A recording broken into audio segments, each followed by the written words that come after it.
from Los Angeles, California. We are the Mad Scientist Party Hour.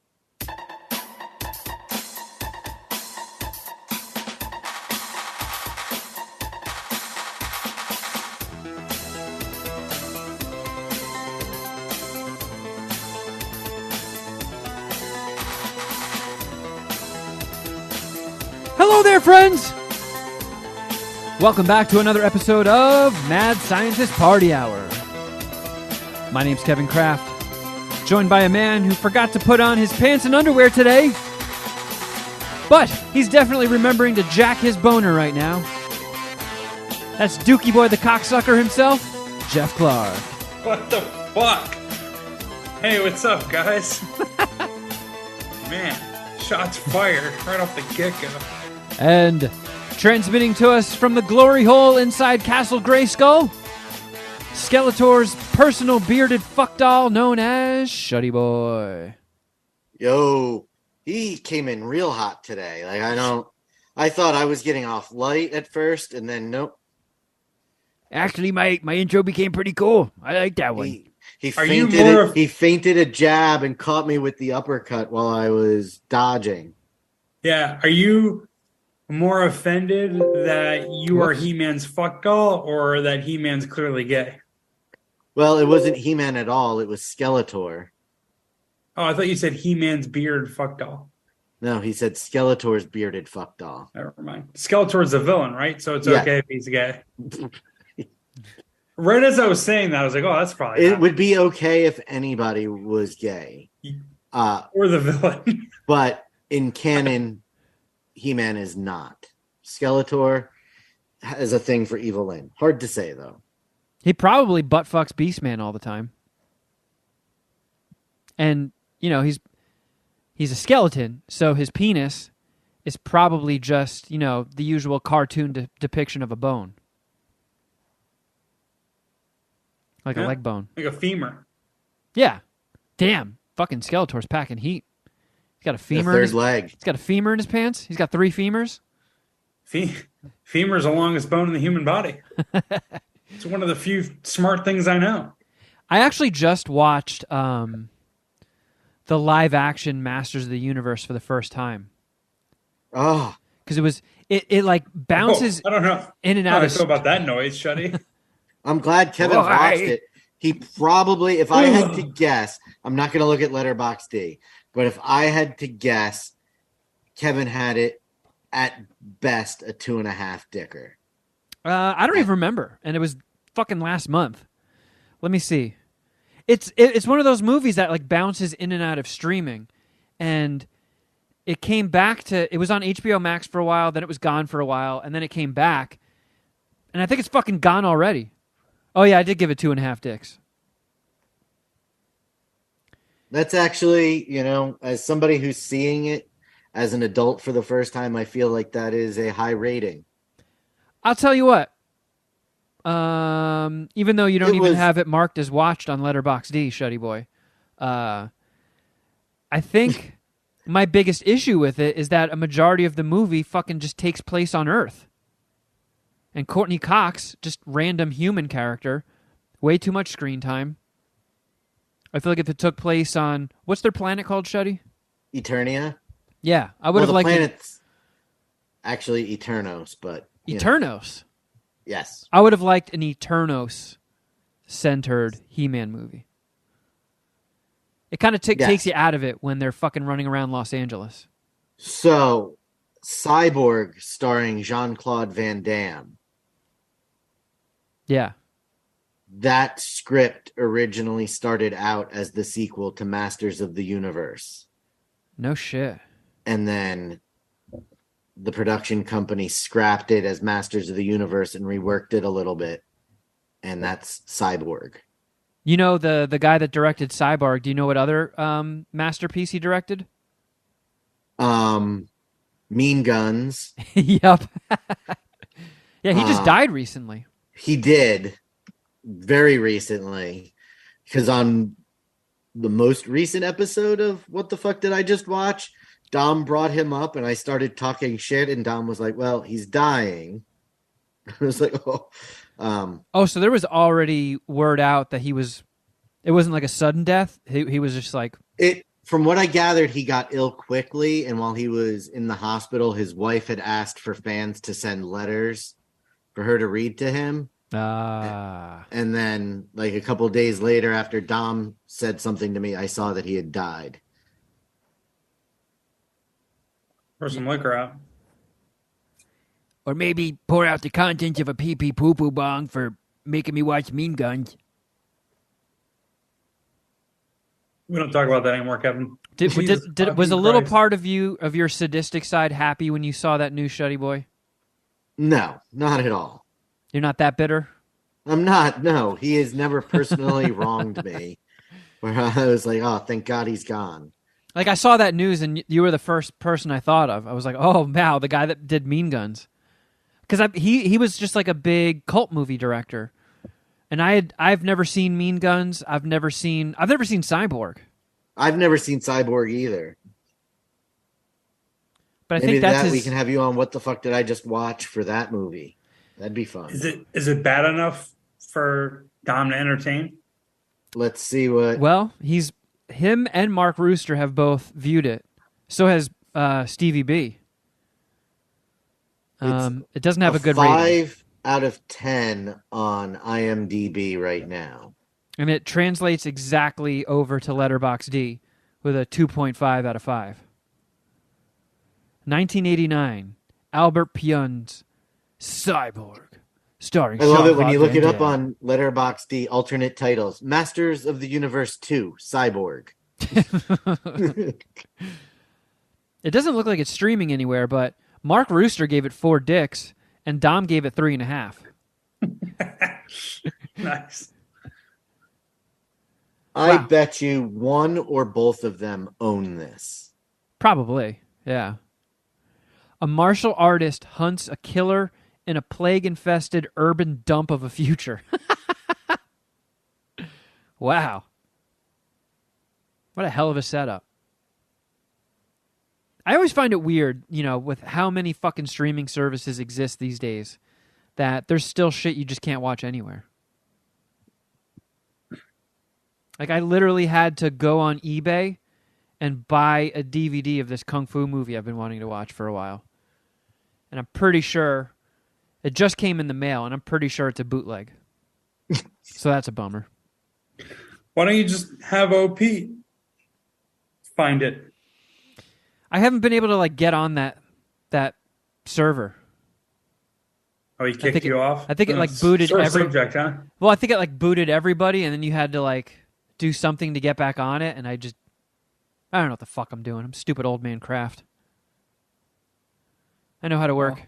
I know how to work movie rentals on Prime, and that's about it. That's as far as I go.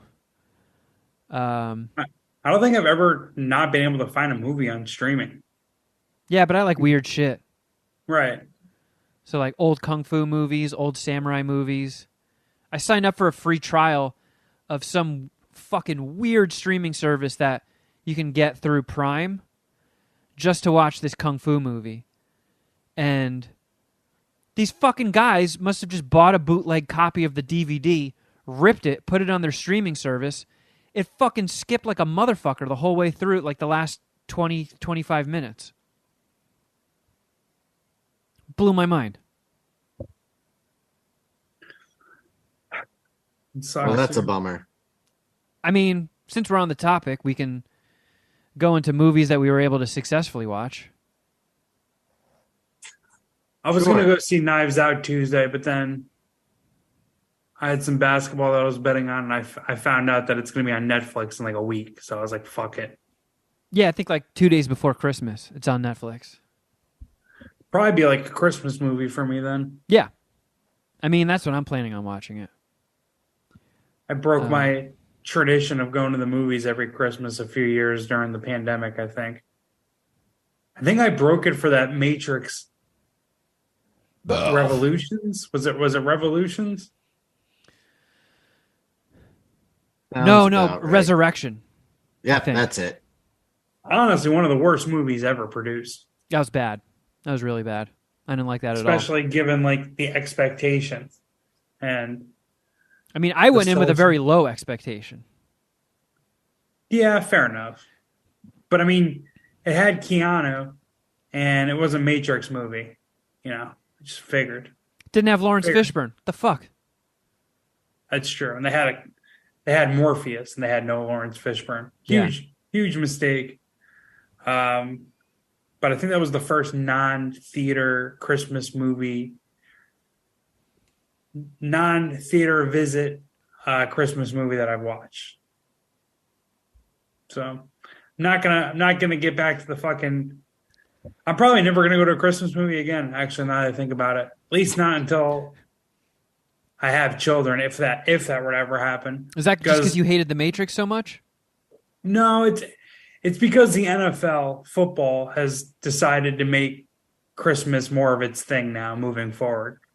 It used to just be the NBA. They would have like 4 or 5 NBA games, and I could talk myself into missing an NBA game because there's 82 of them in one season, plus like a 20-plus game playoffs. But with football, there's only 17 in the regular season. Then Yeah, but there's no game on Christmas. yeah, there is. No, there isn't. I'm almost positive there isn't. Really? Uh-oh. We're having a battle of the buttons. Who will win? I feel like I'm going to win this one. I mean, they definitely moved in on Christmas last year with the Vikings. Do you think these athletes that have to play on Christmas games are bummed out about it? No. Even the We parents? talked about this.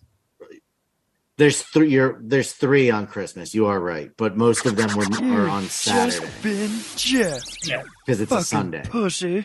They moved a lot of them to Saturday. But they The decided Christmas a few Eve. years ago, they're just like, fuck the NBA. We're not giving you guys Christmas anymore. We're taking it. And it started like 2 years ago, and it was like a whole initiative. But we talked about this, I think, recently. Or not recently, but None of these games are important except maybe the Packers game. was it Tampa Bay, Arizona? Broncos, Rams, who are both 3-9 right now.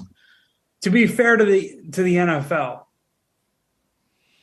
when the schedule makers originally did these games, they felt on paper they looked good. Well, I mean, the Rams were the defending champs, or Yeah. are the defending champs. Broncos just got Russell Wilson. I thought Miami was going to be good the whole time. They are good. Yeah, that's Green the Bay. only game that might be decent, especially if Green Bay wins these next couple.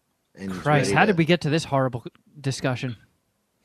Well, Because we were talking about movies, and I transitioned us to football. Sorry, Kevin. I actually hijacked it because I don't know. I was just talking about my usual or the end of my Christmas tradition of going to see a movie. But to answer your earlier question, Kevin, no, I think it's fucking sick for these guys to perform, like play on Christmas or Thanksgiving. It's a standalone game, and that's like But all like these guys. they're like not even being there for their kids on Christmas.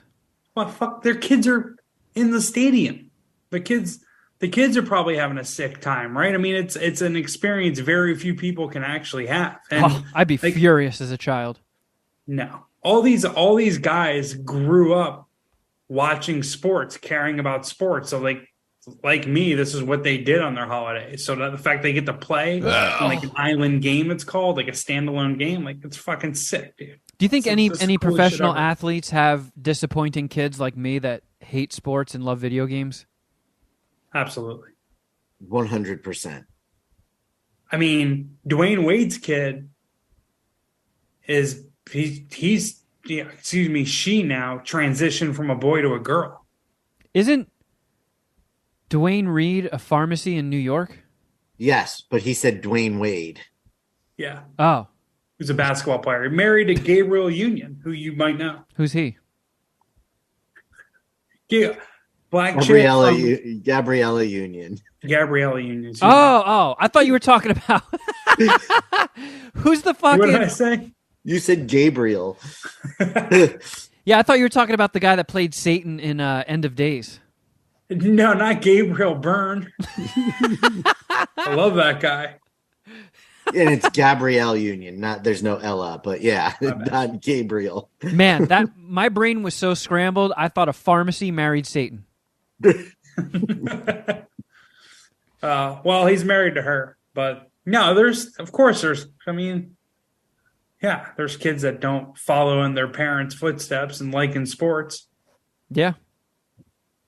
But anyway, I went to the theater last night because I wanted to sneak in a movie right under the wire for MSPH recording time.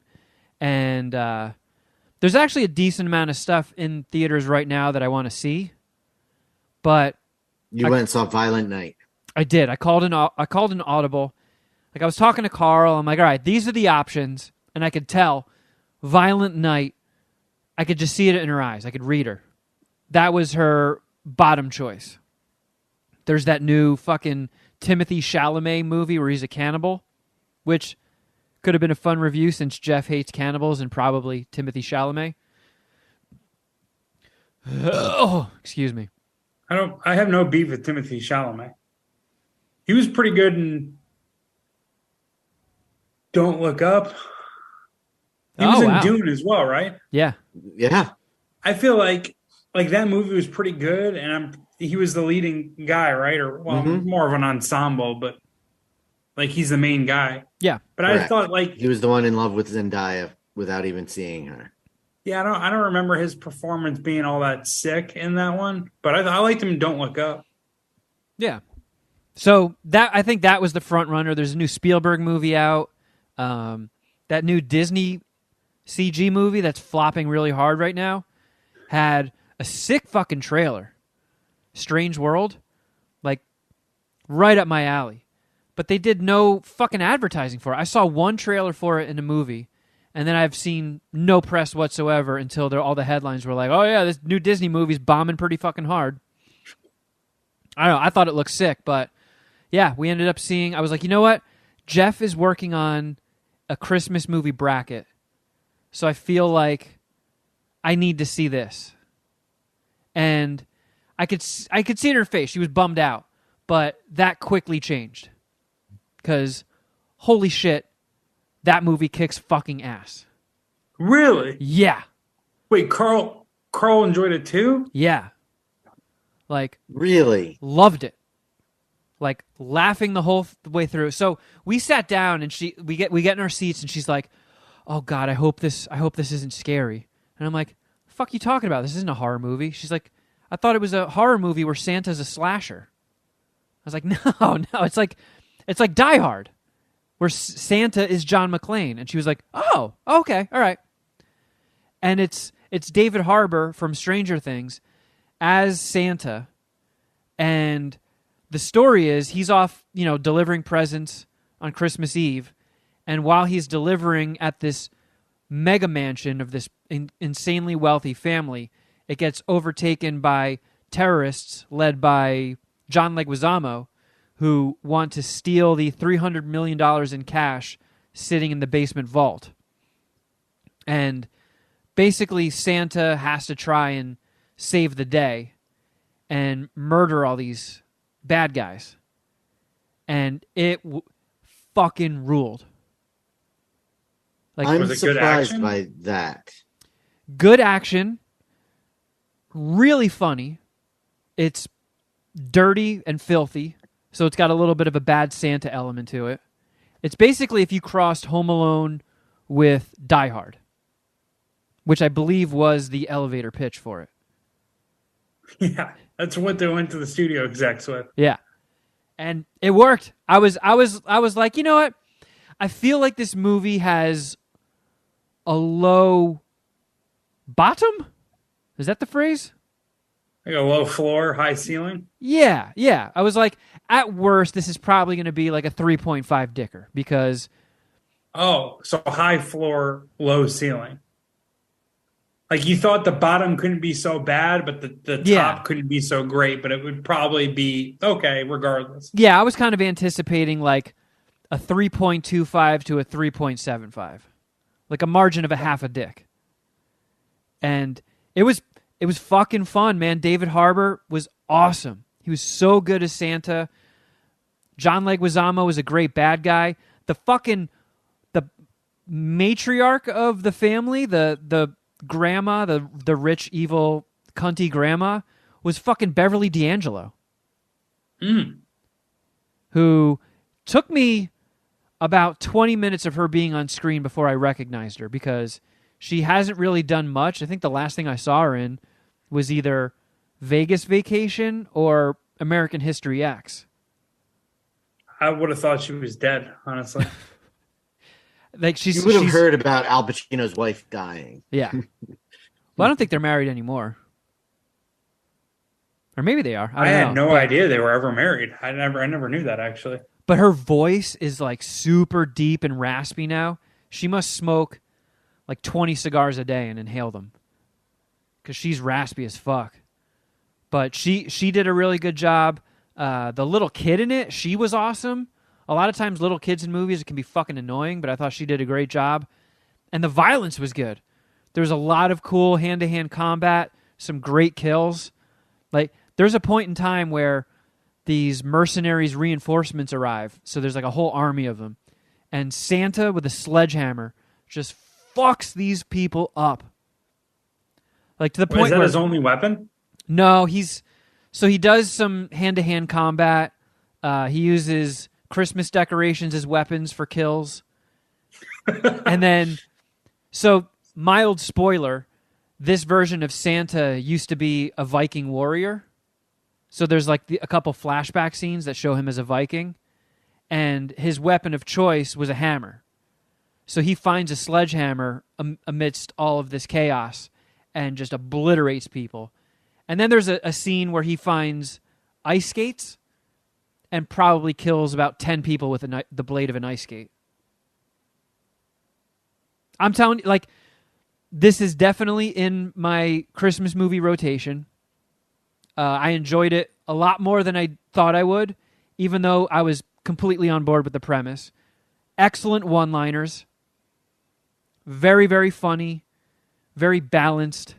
And then, you know, it ends very strong. Like, there were a couple of lulls where they could have cut a scene here and there and chopped the runtime down, because I think it's like an hour and 55 minutes.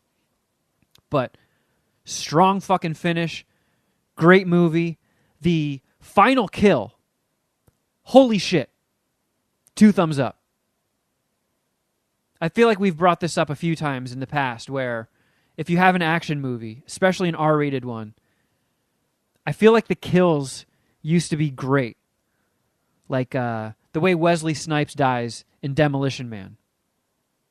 You know, frozen solid.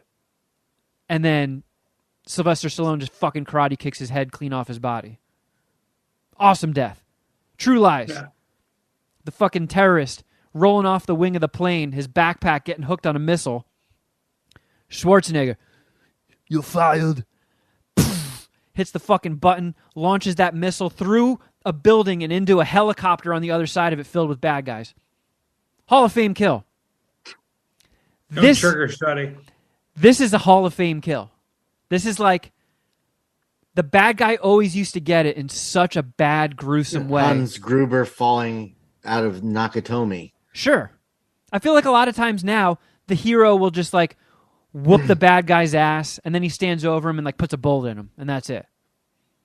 This brings it back to fucking just excellent action movie final death. The good old days. I think I just talked myself into sucking 4.25 Santa dicks. I don't know. I felt like it was going to be a higher grade based on how excited you were, but I guess part of it is coming in with pretty moderate expectations. Yeah. Where did Carl rank it? 4. So she did 8 though, right? She goes out of 10. Yeah. Did Why won't she come around to just doing out of 5? I think early on I was always curious about her ratings, and I think she was aware that we rate movies on how many dicks we would suck. So I was trying to just like not remind her that that's how we review movies. So she's like, "Oh, what would you give that from 1 to 10?" It is a bad look. So it was you. It was one of your things that prompted that. Yep. Got it. But yeah, I was surprised because she's not, like I said she's not a big Christmas fan, and she doesn't like stabbing stuff. Like people getting stabbed really makes her wince and look away. And there's a lot of stabbing in this. And I was expecting her to be like, yeah, that was okay. But when we were walking back to my car afterwards, she's like, that was awesome. Does it crack your top 10 Christmas movies? I would need time to reassess and make a list, but it has a strong chance of doing that. Are you going to buy it physically when it comes out? Yeah. Yep. It's in the rotation. And I don't want to have to risk signing up for some weird fucking Amazon channel to stream it in the future. I want total control. By the way, I did see it at the AMC. Garbage people. Fucking garbage people. I'm telling you, if you picked any screening at any AMC across the country, locked the doors, and burned it to the ground, the world would be a better place. Kevin, that is not something to joke about. How dare you, Shuddy Boy? I'm trying to make the world a better place here. These fucking garbage people at AMC's, some motherfucker brought their kids to a movie called Violent Night. It is a Christmas movie. That's one of those fringe parenting decisions. It was a 9 p.m. showing on a Sunday night, and you brought children. No, that's not a fringe parental decision. That is a poor parental decision. You didn't write any goddamn parenting books. If it was a 7 p.m. or earlier showing, I would be on your side, Jeff. But a 9 p.m. showing is for adults. These kids were so young, they couldn't stop talking, despite the parents shushing them. Like, they talked the whole movie. There's a part where they straight up say Santa's not real. Santa's a lie that they tell children. The kid said that. No, in the movie. Oh. But then Santa shows up and is real, so maybe that, Yeah, maybe it just like solidifies their belief in Santa. I don't know if that was the takeaway. I don't know if that's what happened. I mean, they dropped C-bombs in that movie. Insanely bloody. Like, of all the hard R? Oh yeah. Is there any titties in it? No titties. But Santa does get wasted, puke off of his sleigh, and it lands on a lady's face. That's kind of cool. Definitely not a kid's movie. These motherfuckers talking through the whole thing. Then somebody starts, towards the end, snoring at a Shuddy Boy level volume. Like, definitely somebody been there by themselves. I don't know if they were by themselves, but nobody was nudging them awake. And I could tell they were far from me, and it was loud. It was sleep apnea level snoring. Dude, when we went to go see The Menu, I was in the middle of Bill and Cheech, and I guess Bill had like a couple next to him, and the guy that was sitting next to him was just like breathing so loud through it. Like, he's just wheezing, and like that's just like his natural, like, I was just him like living, just being there watching a movie. Oh yeah. Just like breathing super loud. I've sat next to one of them before. One of them? A Weezer? Yeah, he was pissed. Yeah, if you're a loud Weezer, streaming's a thing. Stay at home. Yeah, or sit up in the top corner by yourself. It's one of those things, though. I mean, I don't know. Like, that kind of person probably. I didn't get a look at him. I'm assuming he's fat. Probably has trouble flying and doing a lot of regular stuff. It's probably he's probably miserable about it. So, dude. And then when we take away the movies from him too, that's tough.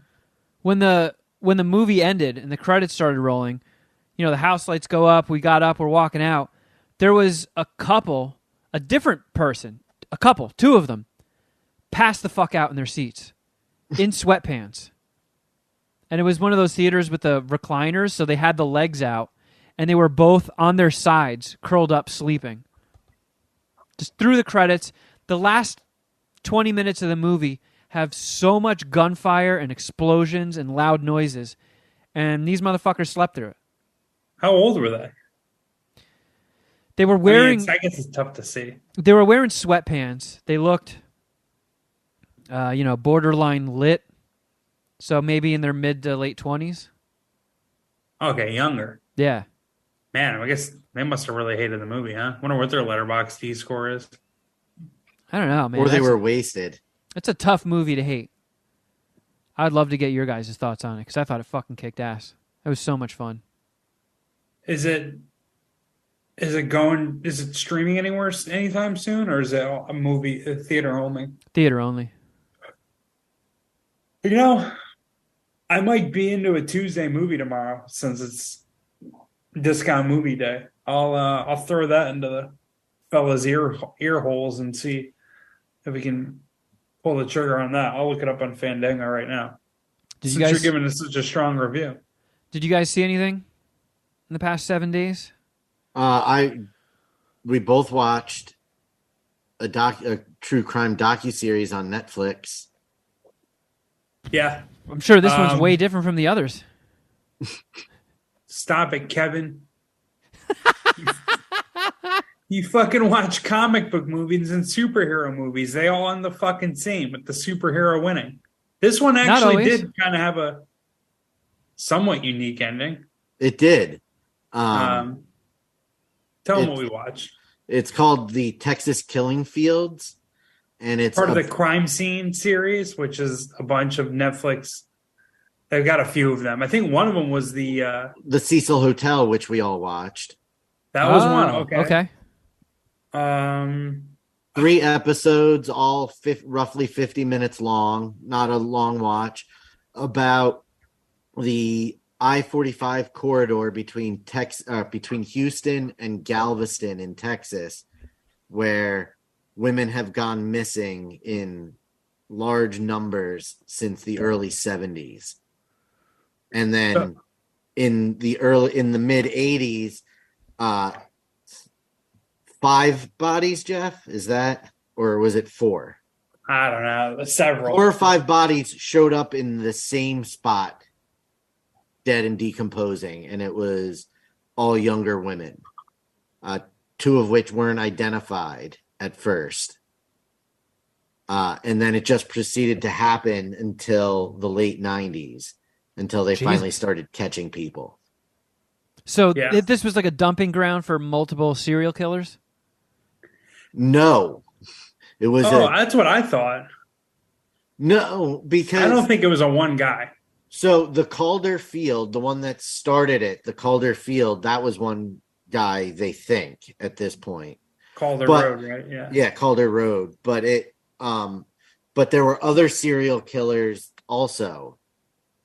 Yeah. So there were at least 2 serial killers working in that stretch of I-45 in the early 80s to late 90s. Where your family's from. Correct. Where they transplanted to. We're not from there. Like that's where they were living there when it got good. Yeah. Sure. What in relation to when those bodies were found, when did your family move there? I mean, I was there the summer of 1996 for almost 2 months. And how many people did you murder? A single dead person, did you? No. I don't even remember anything like that happening. Well, I guess the next disappearances didn't happen until 97, so I wasn't there for it. Dude, when you think about it, the Texas police are just completely fucked. Like they kind of suck. Like the police department of League City, there's a few like shitty little towns that make up the area that they're talking about. One of them is called League City, and their police department was a fucking just abomination. And they sent no one to the Netflix documentary. Like the FBI had at least one agent there, right? There was a bunch of different like analysts or insiders with knowledge, and League City was like, no, we're good. We're not answering any questions on this one. Well, that's because their take on it at first was that, they ran away. And then they wouldn't look where the parents asked them to look for bodies, which is exactly where the bodies ended up being. And then their take on it was kind of like, well, they were runaways. They kind of had it coming. Yeah. Like their original take was, yeah, they'll probably be back in a couple of days. They're just kids being kids. And then, yeah, when they found out dead, it was like, well, like we said, they're runaways. And the parents are just like, no. We told you they were kidnapped. We told you the day that they were kidnapped, they were kidnapped. Like, what the fuck? There was a couple different families they covered who seemingly were good parents and had great relationships with their kids. And the first girl that they really focused on, like the police's take was, oh, she was a bartender at a bar. She obviously went home with the wrong guy and got herself killed. It was just like shit happens, Yeah.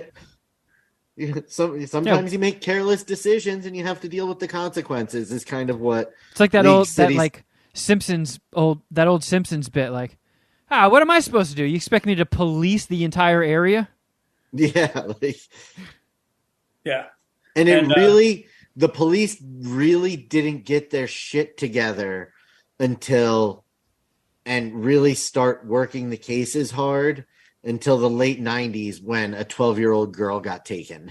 It was all like older teenagers and young 20-somethings, it was kind of like, well, they probably did something to get themselves in trouble. And then a 12-year-old girl disappears and like everybody rallies around. They're like, oh, fine. All right. I guess we'll do something. You happy? Yeah. Unfortunately, that's how that shit works, though. Well, at least it did, right? This is the third crime scene series of the series. Did you see the one about the torso killer? The Times Square killer. Yeah. Yeah, that was the best of all three of them. I like that one. But like the Times Square killer, this Texas Killing Fields, they kind of tell you who the prime suspect is early, and there's just no way this guy isn't somewhat involved, right? With one of the what's his name, Clyde Hedrick or whatever. Mm-hmm. Like that guy's guilty as fuck. Guilty as fuck. As a matter of fact, they threw him in jail. They actually did kind of find him guilty. Getting out like a Bill Cosby technicality. He originally went to prison for a little while for abuse of a corpse. Oh, did he fuck it? No, that's what I thought at first. But in 1985, he took a woman home from the bar, and according to his story, they went swimming in a quarry. This is the most egregious police work ever, Kevin. This is terrible. Listen to this. And when they finally linked him to it, his story was, oh, she drowned in the quarry, so I put her in the truck, and then I dumped her on the side of the road. Here, let me show you where she is. And he drove the police out there, and she's like under a pile of trash decomposing, and they just get it. They can't get him for murder. No, the good. So, all right. So the story to kind of drill down a little deeper in it. So he like picks this girl up from the bar one night. I forget her name, but she's like in her mid-20s. Picks her up and she just goes missing. And she was there with one of her friends, and one of her friends like kept asking like, what happened to her? Like, why is she missing? And like, supposedly the guy just got so annoyed with this girl asking her. Oh, that's right. He drove her to the body and showed her the body and was like, hey, if you keep asking me, or if you tell anyone, this is going to end up happening to you. You're right. And she was scared shitless, obviously. Didn't tell the cops for like 6 months. Eventually told the cops because of like the climate of the geography of the area and all like the water and stuff, like the body like decomposed further. And they didn't have like the benefit of like forensic science that they do nowadays. So like they couldn't really investigate or like do like a complete autopsy and find her cause of death. So that blows my mind, because you come to find out that in 2012 they exhumed the body and the woman's skull is caved in. Like, Yeah. how the fuck did the medical examiner miss that? A giant crack in the skull. Yeah. And and there's no pictures of that part of the skull in that. So it's like the medical examiner was just like, I don't want to deal with this. No cause of death can be found. And there's the crack in the skull isn't even mentioned. Right. And the body decomposed. So theoretically, it's like all that you really have is a skeleton. Like it should be pretty, like you should be staring at it. Like, oh, well. There's not, you don't have to like remove the skin because it's gone already. Like you should see. She didn't accidentally drown. She had her head bashed in. Like that's how she died. Like, I don't know. It was, like the League City Police Department is just terrible. But eventually when they, like he said, when they exhumed her body and they found, well, I guess, okay, so to back it up, he got the abusive corpse charge because that girl's friend ratted on him to the cops.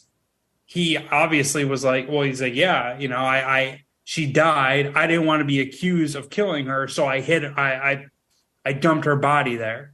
And because the police department was so inept, they gave him abusive corpse, which does sound better than murder. And he only served a year in jail.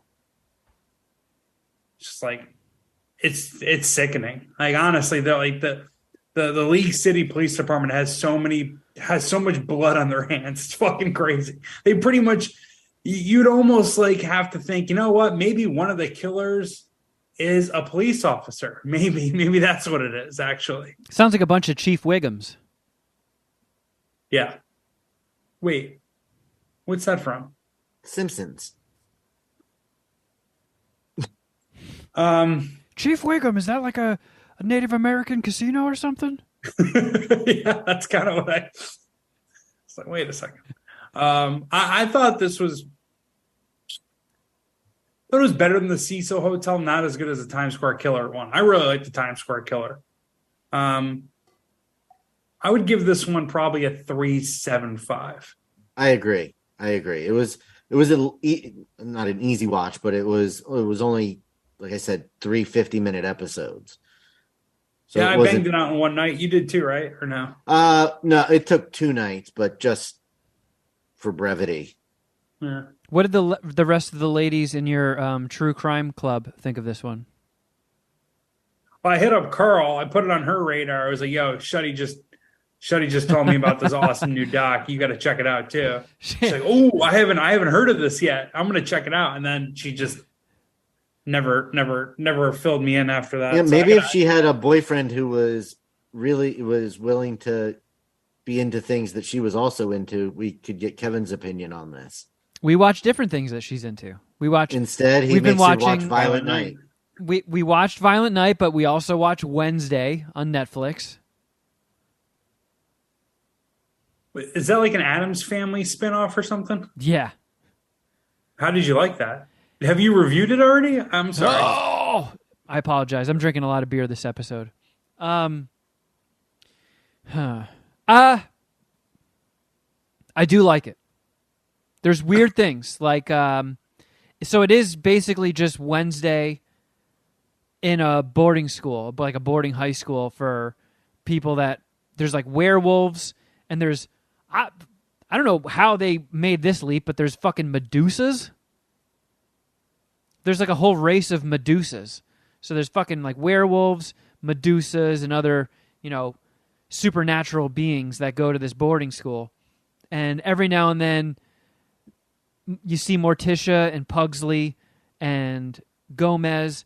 I haven't gotten to the episode with, what's his face? Fester, yeah. But I guess Fred Armisen plays Fester. And Catherine Zeta-Jones is Morticia, and she's decent. She's passable. Luis Guzman is Gomez. I really like Luis Guzman, but does not fit as Gomez Adams, especially because they do the whole thing from, the movies where he's the two of them are just fucking nuts. It's like Tammy and Ron Swanson. The second they're around each other, they're fucking dry humping each other's legs. And watching Luis Guzman do that shit to fucking Catherine Zeta-Jones. You're just not buying it. Like, he's gotten so large and round. Like, he can barely even hug her with his fucking beer belly cock blocking him. Dude, remember when he was just in that movie Waiting? When he was just hooking up with just that missile bartender? Yeah. Yeah. There was at least a precedent for that. Yeah, I was just going to say, he's got a history of outkicking his coverage. Outkicking his coverage, for sure. Yeah. But I mean, the Wednesday series, it's like got a young adult CW vibe to it. But I love those fucking Addams Family movies so much. And what's her Jenna Ortega? She's a great Wednesday. She's got a good look.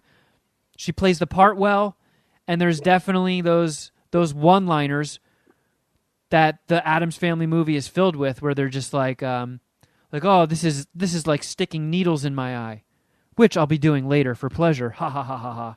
You know, a lot of those like morbid bait and switch one-liners, and they're good, and it's got its good moments, but it's got that fucking CW shit going on, so it's not great, but I'm not watching it like I'm not getting my arm twisted into watching it. It's worth a watch. It's fine. I'm enjoying it. It's just not great. I did, however, though, I got to go to a premiere of a new series.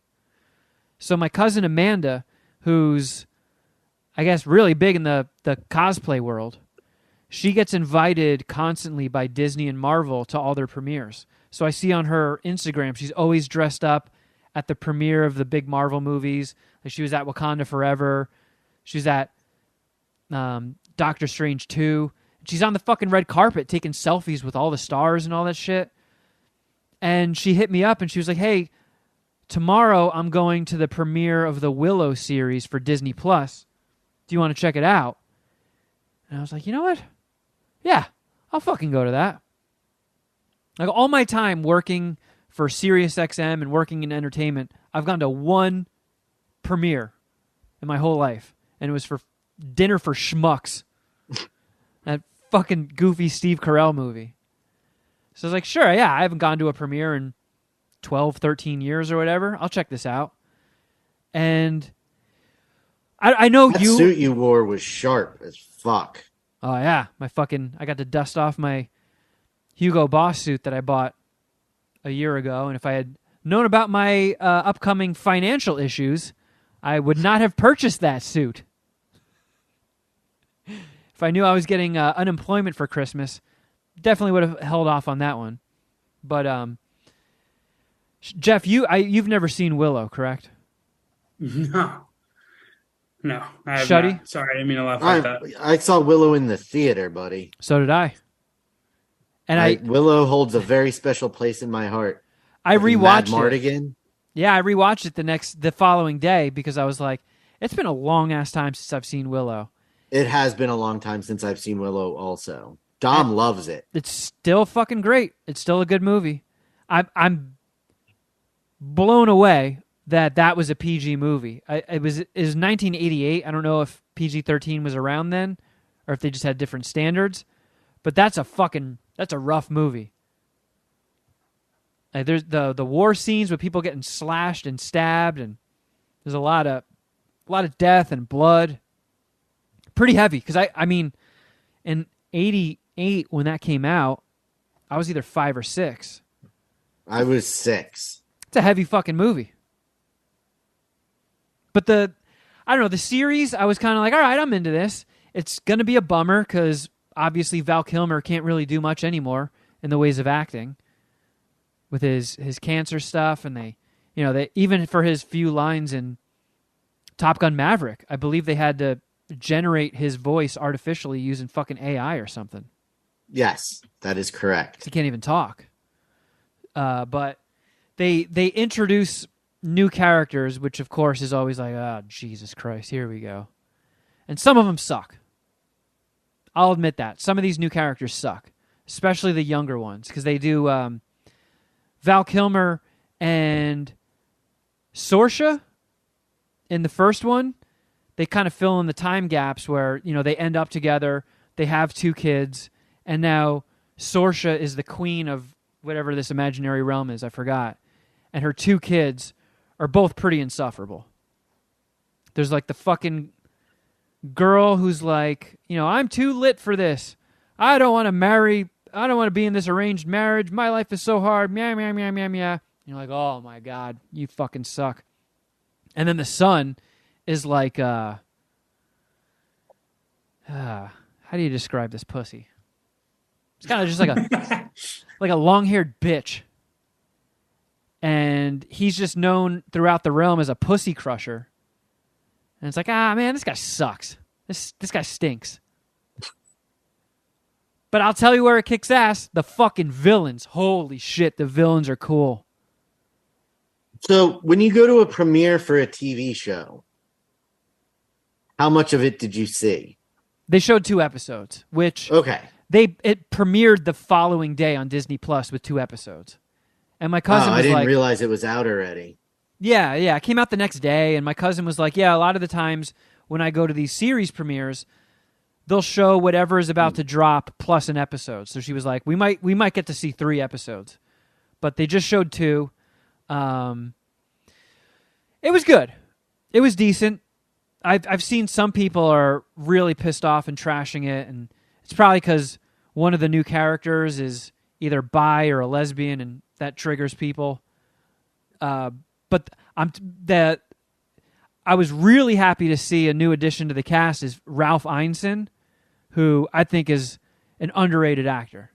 He was in Game of Thrones. He was the dad in The Witch, the horror movie. Just got that fucking terrifying, deep, bassy, crackling voice. Mm-hmm. And he's awesome in this. Warwick Davis, I mean, that dude fucking rules. Warwick Davis is awesome. And it's just great seeing him back as Willow. I didn't even realize how young he was. He was either 17 or 18 in the first Willow movie. Was he really? Yeah. Yeah, if you look at his birth date and line it up with... Because I think he was born in 1970. And Willow came out in 88. And he has I didn't realize that. He has, like, older kids in the first movie. So it's like... Was he, like, cream pieing chicks at 12? Like, Willow loves magic, hates pulling out. It's a cream pie enthusiast, which is my favorite Kevin Kraft term. Just dumping loads. But I don't know. Like, a lot of people were bummed out by it. The critics liked it. I feel like the audience score has been tanking, and it's probably due to people being like, oh, what, a chick kissed a chick? That's woke. I don't know, call me old school, but I'm old enough to remember when a chick kissing a chick was fucking cool. Were they hot chicks? It's that fucking, like, kinky-haired ginger girl with all the freckles that they keep casting her as a badass and all these things, and I'm like, I'm just not buying it. Like, you the girl from American Pie? No, not Natasha. What the fuck is her name? Natasha Lyonne.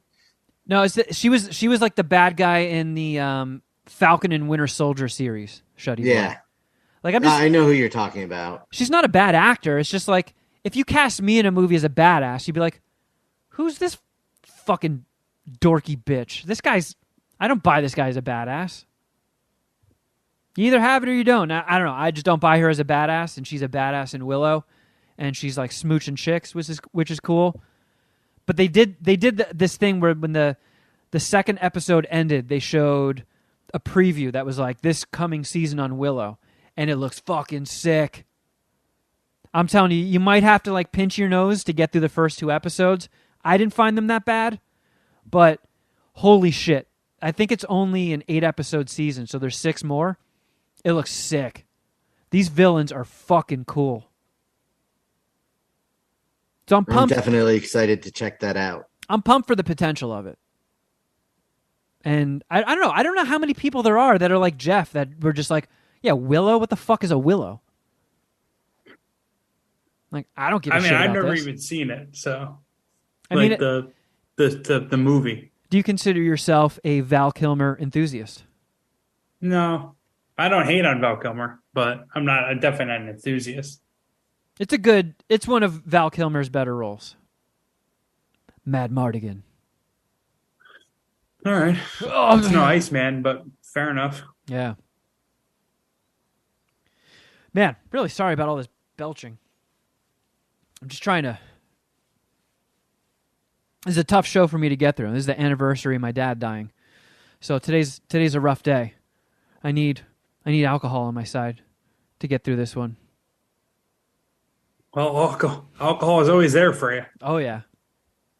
Sapporo's always got my back. And then I wake up this morning, my first thought is like, oh, God, here we go. This is going to be a rough day to get through. And I check my phone, and my sister's like, hey, Uncle Tony died yesterday. I was like, you got to be fucking kidding me. Him and my dad were like best friends, same age, went on so many adventures with those two when I was young. Last time I saw him was at my dad's funeral, and I loved him so much that, one of the worst days of my life, I saw him, and my heart just like lit up. I was like, oh, fuck yeah, there's Tony. Went and gave him like the biggest hug in the world. Love that guy. And then he fucking dies the day before my dad's 1-year anniversary. Just nuts, man. Man, it's just... I don't mean to bring the show down, but for fuck's sake, I need a goddamn win here, man. This has been rough lately. Well, Fucking you won a rough. championship at MSPH Wrestling a couple days ago. That's true. I'll drink to that. Yeah, Carl still got your back. That we know of. I think getting her to watch your shitty, stupid movies that you're interested in is an accomplishment. Oh, the conversion is damn near complete. She's coming to the dork side strong, and she doesn't even notice it. My master plan is working. Can't wait to call her a nerd. Yeah, I need to find fucking employment quick. I think I've reached that point. I think I need therapy. I think I'm there. Employment or therapy? Therapy. He needs employment so he can go to therapy. I Yeah. connected the dots you were putting down, Kevin. Oh, He needs to be able to pay for it. I see. Yeah, I think we've officially reached that point. But hey, in the meantime, alcohol. Yeah. Probably be better with weed. Yeah, but he doesn't think he can host the podcast with weed. Well, if he No, I practiced, can't. I did practice. We used to do it all the time back in the day, and people unanimously were like, Kevin, please, for the love of fuck, stop getting stoned on the show. Yeah. that was a long time ago. We aim to please. Oh, dude, my tolerance just gets lower and lower by the day. I'm so not cool. Young me would be so disappointed if there was a fucking crystal ball to look forward to and be like, weed makes me sleepy. Be like, all right, you know what? I'm going to go jump off a bridge. I can't become this. If you told young Kevin you would be a LA resident and you can get all of the best weed in the world that you wanted pretty much at your fingertips, how excited would you have been at that time? Pretty excited, but there would have been a follow-up question. Oh, I'm living in LA. Am I making movies? It's like, no, you're 40 and unemployed. Be like, all right, how do I get to that bridge? Go to the CISA Hotel. But hey, I got you guys. I got Carl. Got the Puminati. Which, We'll get through this. speaking of the Puminati, Oh, yeah? I almost forgot this, but as of today, if you go to, I forgot to text Chris at Gone Clothing to put it into our normal merch store. I'm going to do that right now.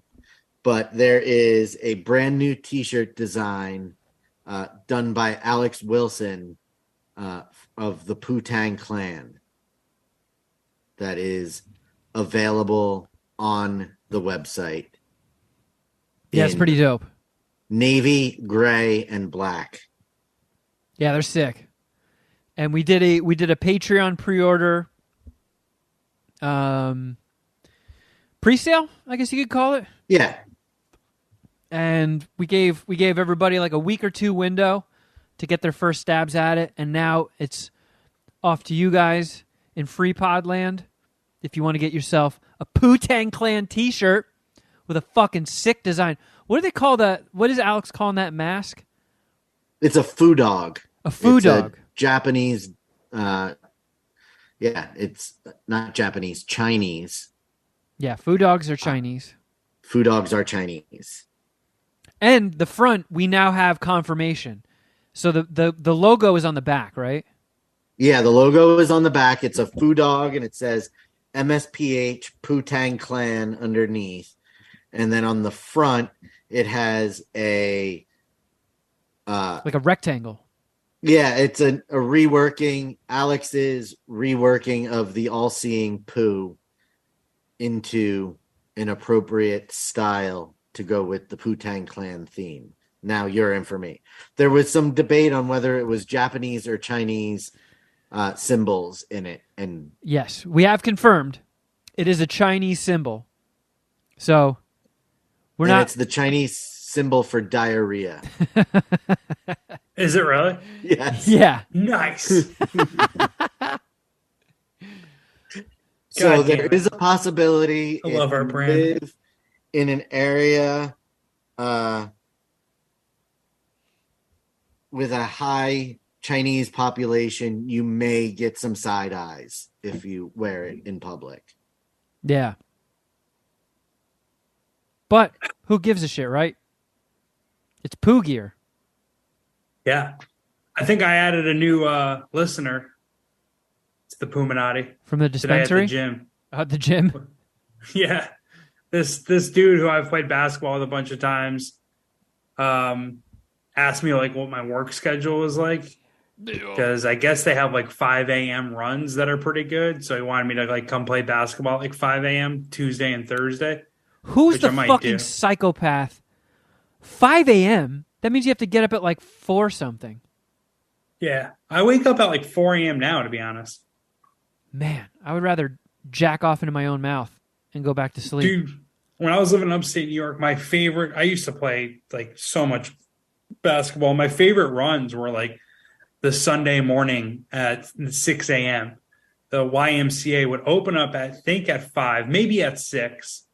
And if you were there at 6:30, like you were in like an hour long line. Like you had to be there at like 6 o'clock. And he was saying it's kind of similar to this LA Fitness. He's like, you get here at like 5 o'clock and people are standing outside the door waiting for them to open the gym. But it's just, I don't know, it's a bunch of old, guys with kids with jobs who played basketball in high school, college. And this is like, one of the few times in the week they can get out and start playing. Kids and jobs. Sports. Chris at Gone Clothing is a step ahead and remembered that we wanted it to go live to the general public today, and it is live. Sick. On imallgone.com/collection/MSPH. It's a pre-sale, but there's only going to be 25 of each color. So if you want it, order it now. Holler. Yeah. So anyways, this guy was asking my schedule to play basketball. I was like, I don't really have a schedule. Keep going, Jeff. I gotta piss. I gotta piss so bad. My penis is about to pop. It's all good. Yeah, go ahead. I tell fart and dick jokes for a living, essentially. He's like, what? That's awesome, man. He's like, where can I find you? It's like, oh, Mad Scientist Party Hour. And like, while we're both like kind of working out, stretching before our workout. So we're just chilling like on the mats. And he actually like hit the plus sign for Mad Scientist Party Hour. And I think he's going to like listen to our show. That's like, awesome. Follow our podcast. And look at you doing a grassroots effort to bring in more listeners, Jeff. Yeah. And it was not a hard sell because I do not think this guy is going to be into our brand, but you never know. Never know. There was no threatening involved or no whatever. You remember? No, it was just. I mean, it was just. I don't know. It's like I'm very proud of our podcast, obviously, especially like how like much support we've gotten on Patreon and all that stuff. But it is kind of a tough sell. It is. I mean, saying fringe makes it seem a little too, different, but it is not for everybody. What's not for everybody? What did I miss? That was a really good pee, by the way. I was talking about like the guy, like, so the guy who invited me to basketball, he's asking my schedule because he wanted me to come early in the morning to play basketball. I'm like, I don't have a schedule, dude. I write about sports betting and I tell fart and dick jokes. Like, those are my jobs. He's like, what? He's like, where do you do this? And I was just telling him Mad Scientist Party Hour, and he hit the little plus sign on the Apple podcast. So like, he's subscribed and he's, I think, going to listen. Fuck yeah. But we were just talking to Shuddy, just like how proud of the podcast I am, how excited about like support and the Patreon money. But on the other hand, it is like a tough sell. You know what I mean? Like, what do you guys talk about? Like, I don't know. I just say fart and dick jokes because it's like easy thing to remember, and like most people love fart and dick jokes. Like, they do. They actually really do like them. So. That is an accurate description. But like, it's such a weird thing because the podcast is just about 12 years old at this point. And back in the day when you started a podcast, it was usually this format. It was just people talking shit. And now podcasts all have gimmicks and angles. So like when people are like, oh, what's your podcast about? It's like, well, my podcast is so old, it's when podcasts weren't about anything. But the title of our podcast sounds like we have a gimmick or angle. It does. And it's also incredibly hard to remember. So we really painted ourselves in a fucking corner with our whole steez. See, that's not how I say it, though. Because why don't we do like what Dunkin' Donuts did and just officially change our name to MSPH? Let's just be mad. We'll be the Mad Podcast. Yeah, like the glory hole turned into the hole. So I tell them, like, yeah. So I tell them, or I tell people, excuse me, like, the name predates me, and you came up with the name because you thought it was something easy for people to remember. Now you're saying the opposite. No. I came up with the name because I was trying to think of something that would. I thought it was like be random and kind of stand out. Yeah, it was kind of. He was initially doing stunts on the first episodes every time too, so that was kind of the. Well, no, I mean, I wanted the name to be as random as the show. I knew the show was going to be sort of directionless and basically the audio version of ADD, and I was like, what better name for a nonsensical, ridiculous podcast than Mad Scientist Party Hour? And I quickly became abundantly clear that when you're trying to promote your podcast, you want a name that fucking sticks. And then you're just like, what was it? The fucking Mad Doctor Shit Minute? What the? Fuck it. I'll just listen to Joe Rogan. People would probably remember it if it was the Mad Doctor Shit Minute. I think Mad Scientist Party, the way I explain it to people, I always thought you titled it that way because it was like easy to remember, and it was so off the wall that once you heard it, like, all right, like it's just like an easy combination of words as well. I think we only feel that way because we've said it so many times. Yeah, you're probably right. Fair enough. Anyways, we got a new listener. Well, shout out to you, new listener. Well, speaking of listeners. Mount voicemail, yay. Yeah. Before we head over to Patreon land, why don't we chip away at some... come on! Voicemails, yay! There we go. All right. Where did we leave off? I believe we were... God damn, we have so many to get through. Fuck! I think it was this one? Let me know if this is a double. Shit! You're back here. A little side note. Hey, Big Country back here. A little side note.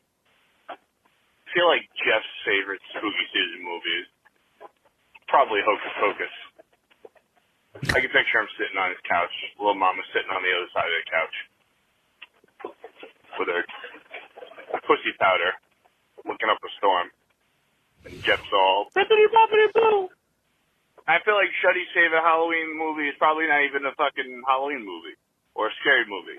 And he's going to be all technical about it. Like he probably likes The Mummy with Brendan Fraser, which is I'm not a on Halloween record that movie it's at the all. Green Room. The Green I'm on Room? record that it's the Green Room. Well, he was right about that, where you're getting it on a technicality. He is going to argue about it being a Halloween movie. Oh, yeah, you could dress up as a mummy for Halloween. Yeah. Not the world's best Shuddy impression.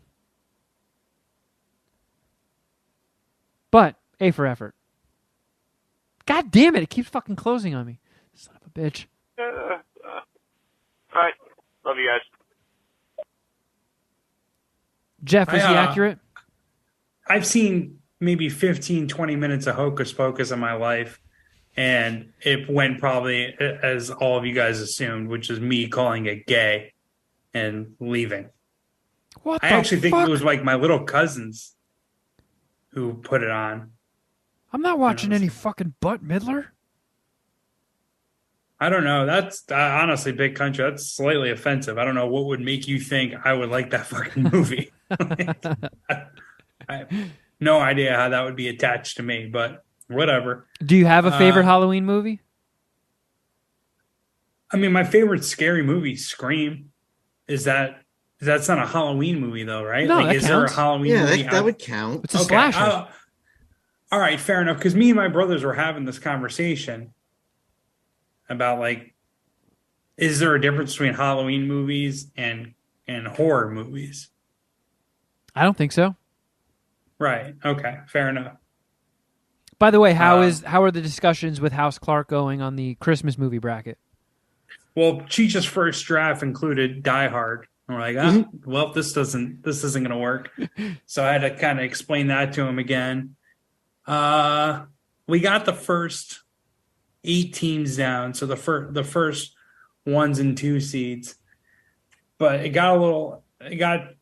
became a struggle after that, and we realized that we have to watch more movies or revisit movies. Melvin put something on my radar via Twitter. Old school Puminati. Yeah. Shout out to Melvin. Saying Just Friends. He's like, you should consider Just Friends as a Christmas movie. Do you remember that movie? Do you know what I'm talking about? Yes. Ryan Reynolds and Amy Smart, right? And Ryan Reynolds is in a fat suit for some of it. And Anna Faris Yeah. is his girlfriend when he gets hot.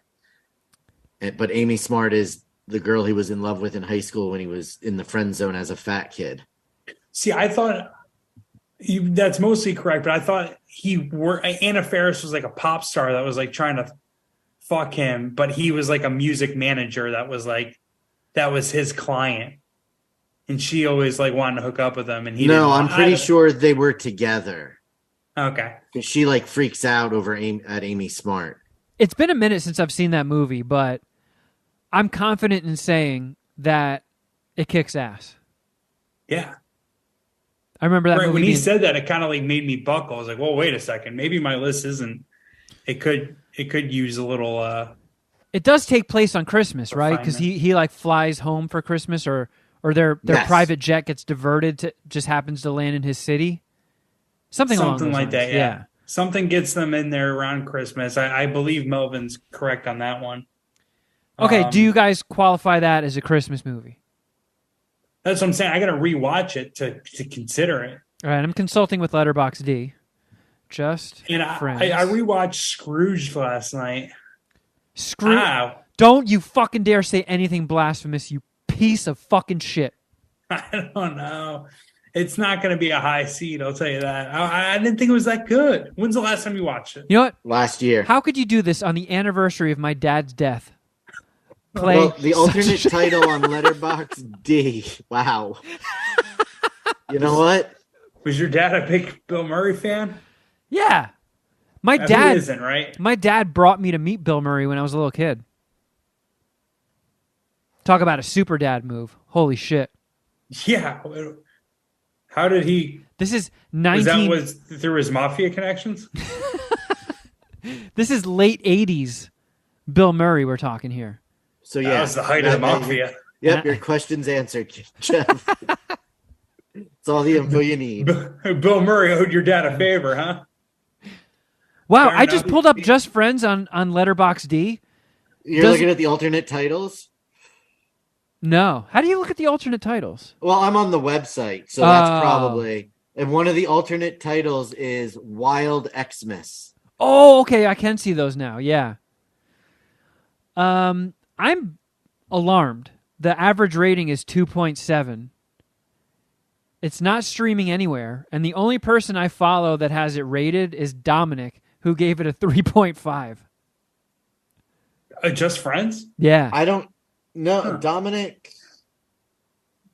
Why his rating isn't showing up? But Yeah, I got it on have mine. seen it. I had it on on a burned DVD for the longest time. Yeah, I guess since an alternate title is Wild Xmas, while visiting his hometown during Christmas, a man comes face to face with his old high school crush, whom he was best friends with, a woman whose rejection of him turned him into a ferocious womanizer. I don't know. I think I have to give it a revisit to really decide if it's a Christmas movie. I don't know. It feels pretty Christmassy. If one of the subtitles or alternate titles is Wild Christmas. Yeah, I'm leaning that way. And it's rated 4.5 stars on Amazon and a 6.2 on IMDb. Why are people hating? I remember this movie being funny as shit. Yeah. I remember watching it several times over the course of a month. I'm a little confused here. Yeah, could be rose-tinted glasses. Who knows? Yeah, that's what I'm saying. I got to rewatch it to see where it fits. But there was some, I don't know, we sat down, we spent like an hour and a half on this fucking thing, and we only got to like 8 movies that we could all agree on. And Wow. there's heavy disagreement about who the 1 seed should be. What was the discussion? Who are the contenders? I think what they need to do is you guys need to make a documentary of this process and have a phone camera going at all times to release to the Puminati after the bracket. Shuddy, that is a strong idea that I will consider, and I will email you back about that later. That's strong a no. idea, though. It's a strong idea. That's what I said. The 1 seeds I think are going to be Home Alone, Christmas Vacation, Christmas Story, and Bad Santa. And I am strongly in the Bad Santa camp. My personal opinion is Bad Santa is the best Christmas movie ever. But my opinion is not the only one that matters here. And ultimately, it really only makes up like 1/6 of the opinions that we're going to hear on this subject. Because me and my brothers are like kind of we're a team, and then you two and then a third have to vote on it. So I think personally Bad Santa is the best Christmas movie ever. So I argued it for it to be a 1 seed. They say the fuck word a whole bunch in that movie. That means it's awesome. When's the last time you've seen that movie, Kevin? It's been a few years. Gotta get Carl to watch it. I want to hear her thoughts on it. Do you disagree? Where are you? How many Bad Santa dicks would you suck? Off the top of my head, without a recent rewatch in mind, I would say it's a 4-dicker. Because I feel like a lot of the movie just relied on it's a Santa and he's drunk all the time and he says fuck every other word. And I was like, all right, it's a good gimmick, but wow. Okay, so what do you think the average is on Letterboxd for Bad Santa, Jeff? Cool. I have no faith in that gay ass app, so I'll go 2.7. 3.2. Oh, I was in the ballpark. Oh, man, fuck those guys. No, I mean, you know how I feel about these fucking apps and their rankings, whether it be IMDb or Letterboxd or Just Friends is streaming on the cock. It is? Why isn't it showing up on the app? If you click on all services, it pops up. Because Good stuff, Shuddy. I have the cock listed as one of my featured things. God damn it. in what? What do you mean? So on your Letterboxd account, you can choose what shows up on your available streaming. I don't know why it doesn't just show everything. I don't know why you're only limited to pick like 7 or 8. But Peacock is one of them, and it doesn't show it streaming anywhere. That's very fucking weird. Yeah, it is. All right, well, let's plow ahead with the voicemails. Oh, looks like Big Country called Big again. Country. Hey, Big Country back here again. Obviously, as you guys can tell, don't have the attention span to slander make me one again? single fucking phone call. I think of something every time I hang up. But listening to one of your voicemails, you guys are playing about the guy and his pooping his dead story or whatever. It made me think of a time that I had. I'm a big runner. Man, I love a good poop story, but if you poop your pants while out on a run, that's God tier. That's like Robin Quivers' best story when she shit her pants running in L.A. and a Mexican guy hosed her poopy ass off with a hose on the sidewalk. I like to run. That is a good one. 5, 6, 7 miles. A couple of years ago, I was on a run by my house. Parked my car at the gym, went to the gym, left the gym. I would start my run there, and I'd calculate my run accordingly to what I wanted to do that day, and I'd end right back at the gym. And I was about 4 miles into, like, my 6-mile run that day.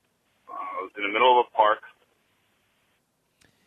Getting a lot of details here, Big Sexy. There's better be a Big Country. Big Country. This better be a big poop explosion. Big Sexy wouldn't fuck this up. Stopped running, and I was like, oh, no, I got to go. It's happened before, but usually I'll walk it off and walk off for a quarter mile, half mile, whatever, and it kind of goes away. And He I shit can his at least pants. finish my run. And so what happened? I walked it off a little bit. I started running again, and I was fine. It was a breezy Tuesday. Or wait, maybe it was a Wednesday. Shit, could have been a Friday. It was April. Oh wait, was it May? If he doesn't shit his pants, I don't ever want him to call back again. All but 2 minutes later, it comes back, and that's when I kind of knew that, like, this is the real deal. This is not going to be one that I can run off. So at this point, I'm probably about a mile away from my car, and I started my speed walk because if I ran, I was going to shit my pants, but if I walked too slow, I wasn't going to make it back to the car. So I had to find a happy So I says to Mabel, I says, medium. But nothing about this story is happy. Kevin's unhappy so far. You ever see those power walkers where it's like an Olympic sport, power walking or whatever? My butt cheek. I do like watching that. My cousin actually was an Olympic power walker. Is this a different one from who was the Olympic snowboarder? Yeah, wait, yeah. I think he competed in the 92 Barcelona Olympics. Or he was like in the trials and got injured. What year, 92? 92, the Barcelona Olympics, yeah. For power walking? Yeah. We call him Cousin Pussy. No, he's Cousin Billy, actually. But he actually parlayed that job into an executive position at Nike. And what? Yeah, dude. And his resume was like, I can walk really fast? Well, he became a shoe designer and like a Holy shoe shit. manufacturer. Like he like really knew, like he knows his shoes. Was he foot in the and sports 20 technology. 20 kilometer or the 10 kilometer? Oh, I don't know. Is there a Bill or a William in there? You got a lot of Bills and Williams. Yeah, there's two. Yeah, like both my grandparents are first name William. I have an uncle Bill. My brother's Bill. We have a bunch of cousins Bill. Yeah, Is there's a lot your of is your Bills in middle my name family. Bill? No, my middle name's Michael. That's probably something. Yeah, I think you're making that up. I think it's probably like Methuselah or like. You think my middle name is Methuselah? Or like Quarble Plops or something like that. Totally. God, I hate your energy. I want to punch your energy in the face right now. All right, let's get back to Big Country. Hopefully, shitting his pants. Big sexy country. It was incredible. It was incredible that a human could clench their cheeks that tight. So I get about a little more than 3/4 of the way to my car. My car, now I'm in a residential neighborhood, not a park. I'm walking through side streets. I'm almost there. Essentially at the parking lot of the gym. This motherfucker's going to get cut off by the Google Voice line. And it all came undone at that point. There was a slither of woods, and by slither of woods I mean probably about 12 to 15 feet long and about.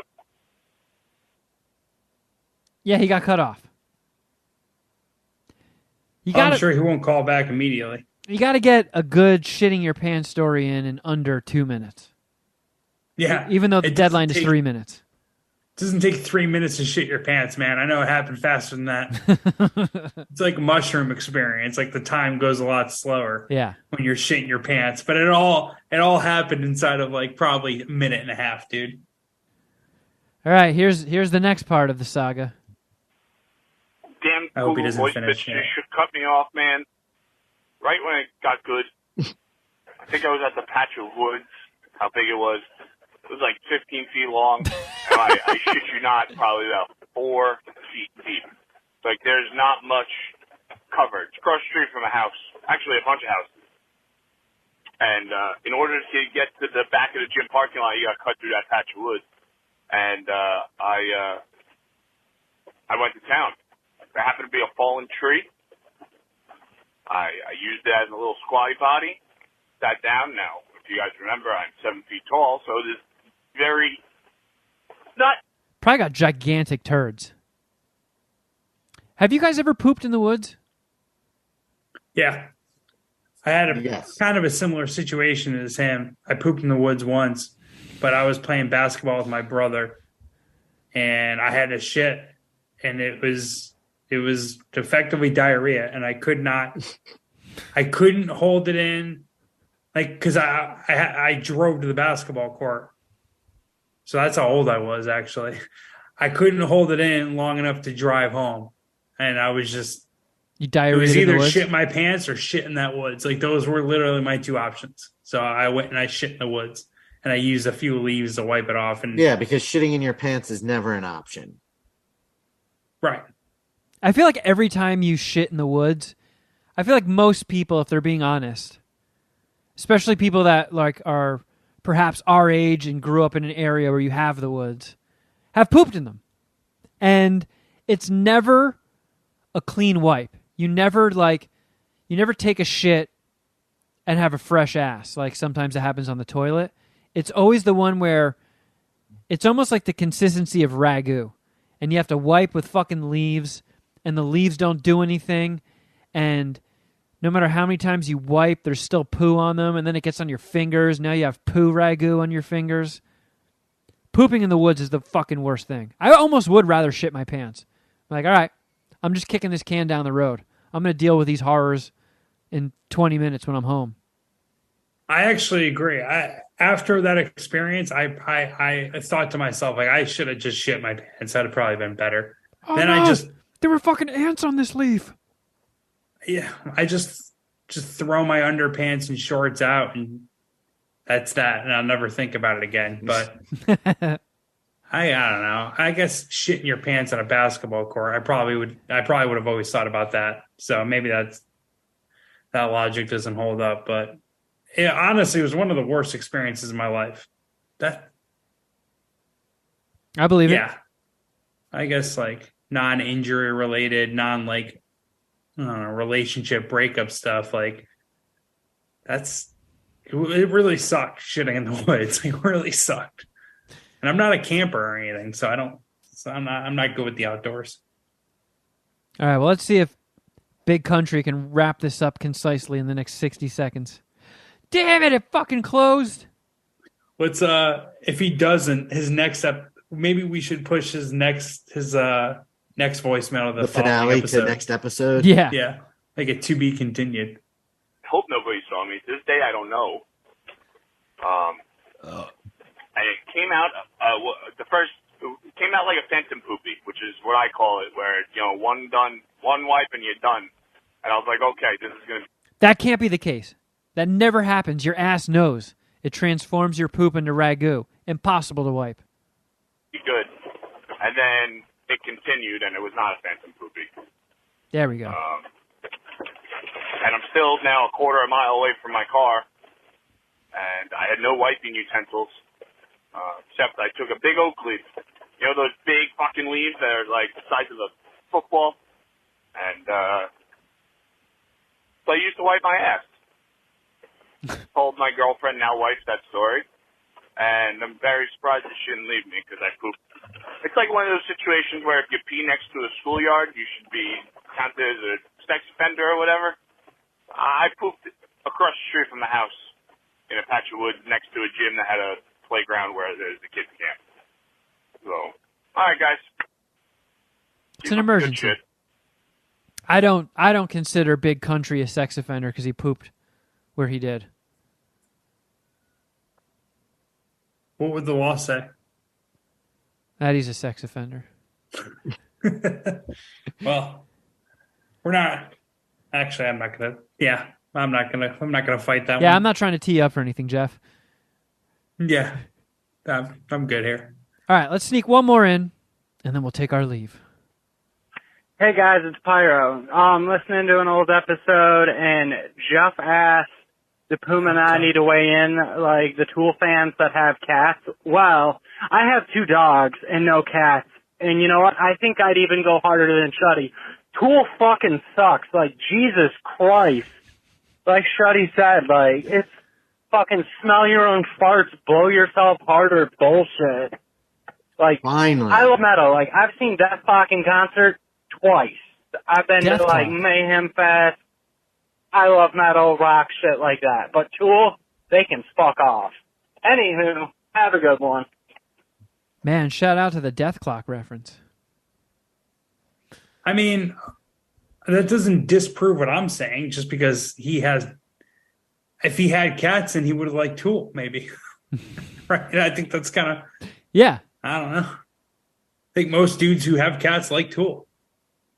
I don't have a cat. I guess I kind of break that mold, but the point was made. And Shuddy, you have 0 cats. 0 cats. However, there has been a stray cat that likes to hang out on the front porch these days, and the dogs are not happy about it, and the cat gives 0 fucks. Well, Yeah, we have a cat that hangs out on my porch, comes up to my porch every now and then. When I'm back walking little mom, it'll just fucking run away. And it's like, wait, you little shit, what are you doing up here? Like yesterday, Kick that fucking cat. Parker and Miles were going nuts up front. I'm like, what the fuck is going on? And the cat's just sitting on the front porch, and the dogs are snarling and barking. And yeah, that cat knew what it was doing. yeah, cat gave 0 fucks. I opened the door to make sure it was still alive because it didn't move at all. And it immediately scurried away as soon as I went out on the front porch. All right, everybody. Thank you guys for listening. If you need more MSPH in your life, please join the legions over at patreon.com/Mad Scientist Party Hour. Tons and tons of excellent, excellent content being cranked out nonstop on our Patreon. And I feel like the fact that we're about to hit year number 5 and the numbers just keep growing speaks volumes to how sweet it is behind that epic paywall. I guess it's not that epic. It's pretty fucking epic. You get what I'm saying. The downplay content is epic. The paywall, pretty easy to wiggle your way through. You can get past that. But yeah, check it out. Patreon.com/Mad Scientist Party Hour. I apologize to everybody. It's been a fucking weird day for me. It's been a rough patch. I thought I'd be able to power through, but I feel like this wasn't my strongest performance ever. You always say that, and you've always have done more than enough. Yeah, dude, you're battling through some real shit. I fucking tanked it because I noticed one of my articles didn't get published, and I almost threw a mini shit fit, and I was just like, wait a minute. Kevin's dealing with a lot more right now. Maybe I shouldn't overreact, but I sat here. I made a bunch of shitty looks on my face. I was very angry for like a good half an hour there. What the fuck happened to my expose on Hunter Biden's laptop? God fuck damn you. it. You know how many like stats I infuse into my fucking sports writing? I spent hours on this shit. And I forgot to check one box on one of the million internal programs we have, and it just didn't get published. I was like, oh, cool, fuck me. Waste of time. So it looks like I did nothing. I have nothing on record. I'm doing it again. I'm sorry. I didn't have a good performance either, Kevin. And you were fucking phenomenal today. Don't put yourself down. Don't do that. You know what, Jeff? I don't care for you patronizing me. I feel like the Pumanai is very forgiving. They know everybody has off days. We'll fucking get them next week. Got them last week, too. Yeah. And Pumanai, don't make fun of Big Country for his off day on the voicemails, all right? We're all... all right? Just because Big Country probably ruined this episode and ruined everyone's week, all right? Don't take it out on him. Sorry. If you want to catch these shows on YouTube... He's got a big 7-foot body to throw in front of us. Yeah, he's going to kick the shit out of you, Jeff. Probably. For people that are watching this on YouTube, youtube.com/Mad Scientist Party Hour, we appreciate you. Every subscription, every like, every comment helps us with this fucking stupid algorithm system that's going on. But check us out on YouTube, youtube.com/Mad Scientist Party Hour. You get the main episode, you don't get the Easter egg. Easter egg is audio exclusive, and if you want to hear the rundown of the amazing job that Dom did for MSPH Wrestling 14? Yep. Jingle Bells Brawl? Nope. Jingle... No. Come on. Jingle Bell Brawl. Nope. Jingle Balls Brawl. There we go. Yeah. All the results and all that stuff is in the Easter egg. So if you're listening to the audio podcast, catch it after the end theme. You can also follow us on Instagram. I'm at Kevin Kraft. At Shuddy Boy. At Jeffrey Records. And at MSPH Podcast. Jeff, where can people check out your sports betting podcast? It's Outkick Bets with Jeff Clark. Easy to find, easy to remember. So check that out. Doing pretty well in the NFL after... Actually, I've been struggling mostly in the NBA, but I've been killing it in the NFL recently. Had a great November, great start to the December. So hope I can finish this season strong and make you guys some money. So check it out. Outkick Bets with Jeff Clark. Do it up. And we will catch you next time. But until next time, something